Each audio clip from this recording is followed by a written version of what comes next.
Hello friends, I am doctor Parul Karan and I am dentist. और मेरा आज का वीडियो है मसूड़े का प्रॉब्लम क्या होता है।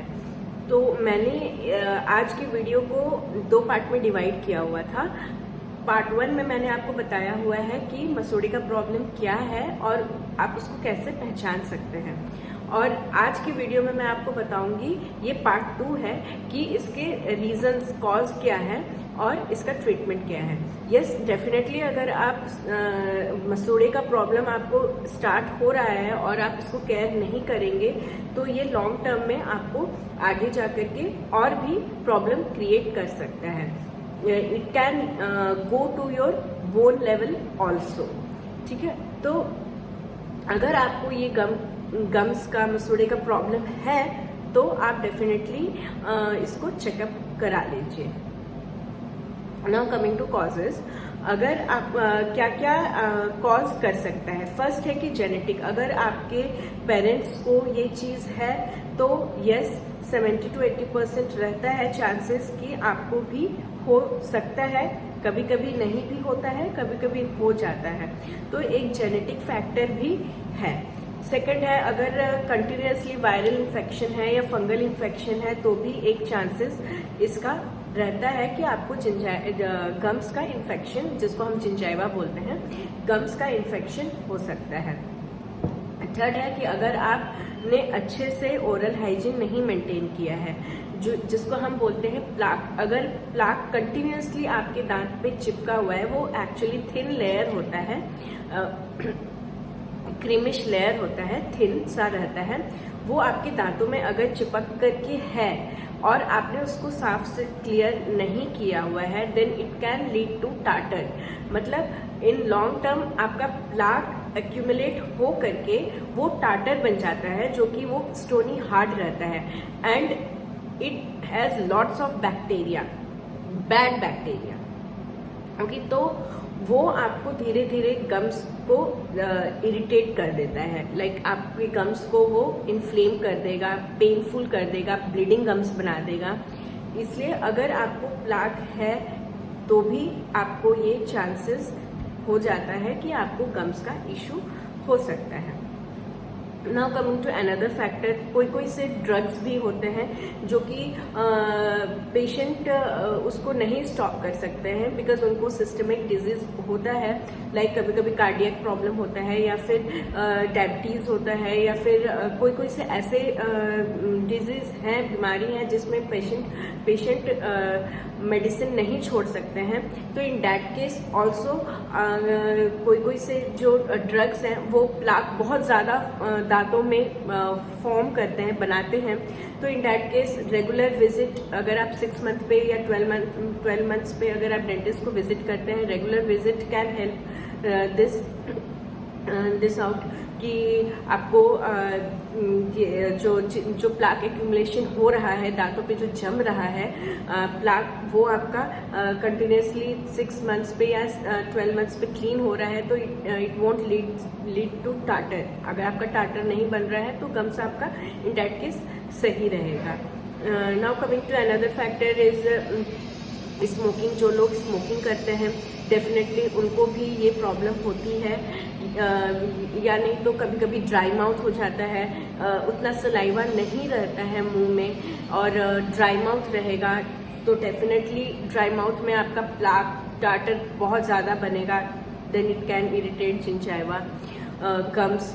And then another factor is, अगर आपके दांत आगे पीछे हैं, क्रूड हैं, क्राउडिंग बहुत ज़्यादा है दांतों में, दांत एक अलाइनमेंट में नहीं है, देन ऑल्सो आपको ब्रशिंग में डिफ़िकल्टी होती है। और अगर आपने ब्रश ठीक से नहीं किया, ब्रशिंग में डिफ़िकल्टी हो रही है, देन डेफिनेटली आपका जो प्लाक है वो ठीक से क्लीन नहीं हो रहा है। अगर ठीक से वो क्लीन नहीं होगा then it can lead to gums disorder. Okay, and yes, poor nutrition भी आपको एक कॉज होता है। अगर आपका न्यूट्रिशन, आपका डाइट अच्छा नहीं रहा, आपका हेल्थ अच्छा नहीं रहा, देन ऑल्सो ये गम्स का प्रॉब्लम हो सकता है।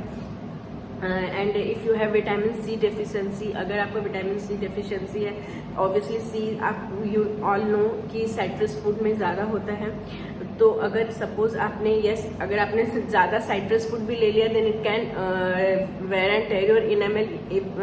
सब कुछ लिमिट में सही रहता है। अगर आपने लिमिट में विटामिन सी इंटेक करने लगे then also it will help your gums.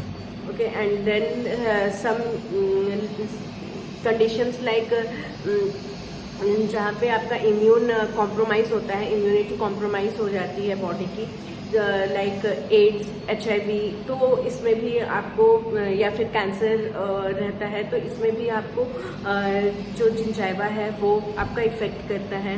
And then yes, if this is for ladies, अगर वो प्रेग्नेंट हो रही हैं तो in that case also gingiva effect करता है, क्योंकि उसमें हार्मोन्स चेंज होते हैं तो ऑब्वियसली वो जिंजाइवा जो गम्स रहता है उसको इफेक्ट करेगा ही करेगा। ओके, एंड यस, अगर सपोज कोई बर्थ कंट्रोल पिल्स ले रहे हैं तो भी उसमें भी हार्मोन्स चेंज होगा आपका, तो भी वो आपको गम्स का प्रॉब्लम होगा। So these are the causes of gums problem, कि आपको ये सब सही से रखना पड़ेगा तभी आपका गम्स सही होएगा। यस, आप ट्रीटमेंट के लिए अगर आप चाहते हैं तो you can, if you know that vitamin C deficiency है आपके बॉडी में, स्टार्ट टेकिंग विटामिन सी। अगर आपको स्मोकिंग हैबिट है, रिड्यूस स्मोकिंग हैबिट। अगर आपका इम्यून सिस्टम अच्छा नहीं है then increase your healthy food. आप अच्छे फूड्स लीजिए, आपकी फ्रूट्स लीजिए ताकि आपके जो इम्यून है वो अच्छा रहे। एंड यस, आप जो पैक्ड फूड्स रहते हैं तो उसको थोड़ा लिमिट में करिए, खाना उसको कम करिए, and eat fresh foods, fresh fruits खाइए तो आपको थोड़ा इम्यूनिटी इससे सही रहेगी। Then it can help your gums to be healthy. And then yes, अगर आपका पुअर ओरल हाइजीन है, हमारा काम है यहाँ पे सिर्फ केवल हम क्लीन करके देते हैं, but yes, maintaining oral hygiene is in your hand. आपको अच्छे से मेंटेन करना है ओरल हाइजीन को। सुबह और रात में आपको ब्रश करना ही करना है, तभी आपका ओरल हाइजीन सही रहेगा। प्लाक आपका कम जमेगा तो उससे आपको टाटर नहीं होगा एंड जिंजाइवा आपका इरिटेट नहीं होगा। So this is in your hand, maintaining good oral hygiene, वो आपके हाथ में है, आपको वो सही से रखना पड़ेगा। एंड अगर सपोज आपको कुछ भी इम्यूनिटी से रिलेटेड प्रॉब्लम है, या फिर आपको डायबिटीज़ है, या फिर सिस्टमिक डिजीज़ हैं जहाँ पे आप मेडिसिन नहीं छोड़ सकते हैं, तो in that case you visit dentist in every 6 months. आप 6 मंथ्स पे विजिट करिए ताकि अगर दांतों में कुछ भी थिन फिल्म या प्लाक या फिर टाटर है तो उसको क्लीन कर लेंगे और वो आगे गम्स को इरिटेट करके गम्स प्रॉब्लम नहीं क्रिएट करेगा। क्योंकि यस, लॉन्ग स्टैंडिंग अगर है टाटर या plaque then definitely it will irritate your gums. Okay, तो वो आगे जा कर के आपको गम्स प्रॉब्लम क्रिएट कर सकता है, तो आप इससे ये कर सकते हैं। And yes, you can massage your gums. Massaging is very beneficial for your gums, क्योंकि गम्स, मैंने पहले ही बोला है, गम्स फाउंडेशन है दांतों का। अगर गम्स सही से नहीं रहेगा तो आपका दांत सही से नहीं रहेगा, क्योंकि अगर एक बार आपको गम्स प्रॉब्लम हो गया then it can lead to other disease like जिसमें आपका बोन भी इन्वॉल्व हो जाता है, जिसको हम पेरियोडोंटाइटिस बोलते हैं। इसमें आपका बोन भी इन्वॉल्व हो जाता है। तो इन दैट केस अगर आपका बोन कम होने लगा, रिड्यूस होने लगा, तो आपका जो दांत है, दांत तो आपके बोन पे ही है, अगर वो आपका बोन अगर आपका कम हो गया तो डेफिनेटली आपका जो दांत है वो इजीली लूज हो जाएगा, मतलब फॉल हो जाएगा, गिर जाएगा, निकल जाएगा। ठीक है, तो आपको अच्छे से मसाज करना है। मसाज ऐसा नहीं है कि जिसको गम्स प्रॉब्लम है वही कर सकता है, जिसका हेल्दी गम्स है वो भी कर सकता है massage. Massage means you can take any kind of virgin coconut oil और any kind of mustard oil भी आप ले सकते हैं, और से अबाउट 2 to 3 ड्रॉप्स आपको वो ऑयल लेना है। And yes, pinch of salt लेना है। और उसको आपको मिक्स करके अच्छे से आपको index finger and thumb inside and outside आपको अच्छे से उसको मसाज करना है। Like if you this is suppose this is jaw, तो आपको अच्छे से this is your thumb and this is your index finger, तो आपको अच्छे से यहाँ पे मसाज गम्स को मसाज करना है पूरे अच्छे से। अपर जॉ लोअर जॉ दोनों पे ही आपको इनसाइड आउटसाइड अच्छे से मसाज करना है। से अबाउट 3 to 4 मिनट्स आपको मसाज करना है। ये तो आपका नॉर्मल रूटीन में होना चाहिए मसाजिंग। सपोज आपको ये हेल्दी गम्स के लिए भी है, एंड अगर सपोज आपको बहुत ज़्यादा प्रॉब्लम है देन वी गिव मेडिसिन। हम लोग यहाँ से मेडिसिन देते हैं गम्स के लिए। एंड यस आपको अगर एंड ये अबव 18 जो होते हैं, अबव 18 एज से मसाजिंग स्टार्ट कर देना चाहिए, तो आपका जो आगे तक दांत जो है वो अच्छा से रहेगा। Yes you can also do oil pulling, आप ऑयल पुलिंग भी कर सकते हैं।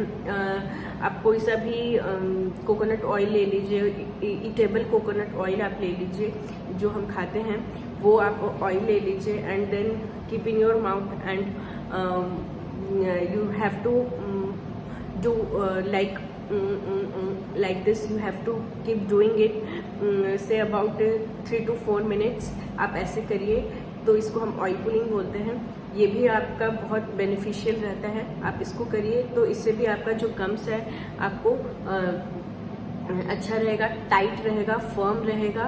और यस अगर आप मसाजिंग एंड ऑयल पुलिंग करते हैं तो आपको ये 15 डेज पे ही मालूम पड़ जाएगा बस। बट यस आपको सुबह में रात में दोनों टाइम पे मसाजिंग करना है, ऑयल पुलिंग करना है, तभी आपको इसका बेनिफिट मालूम पड़ेगा। अगर आपको ये नहीं मालूम पड़ रहा है, अगर आप ऐसे रेगुलर नहीं करेंगे तो आपको इसका बेनिफिट नहीं मालूम पड़ेगा। Okay, so these are the treatment.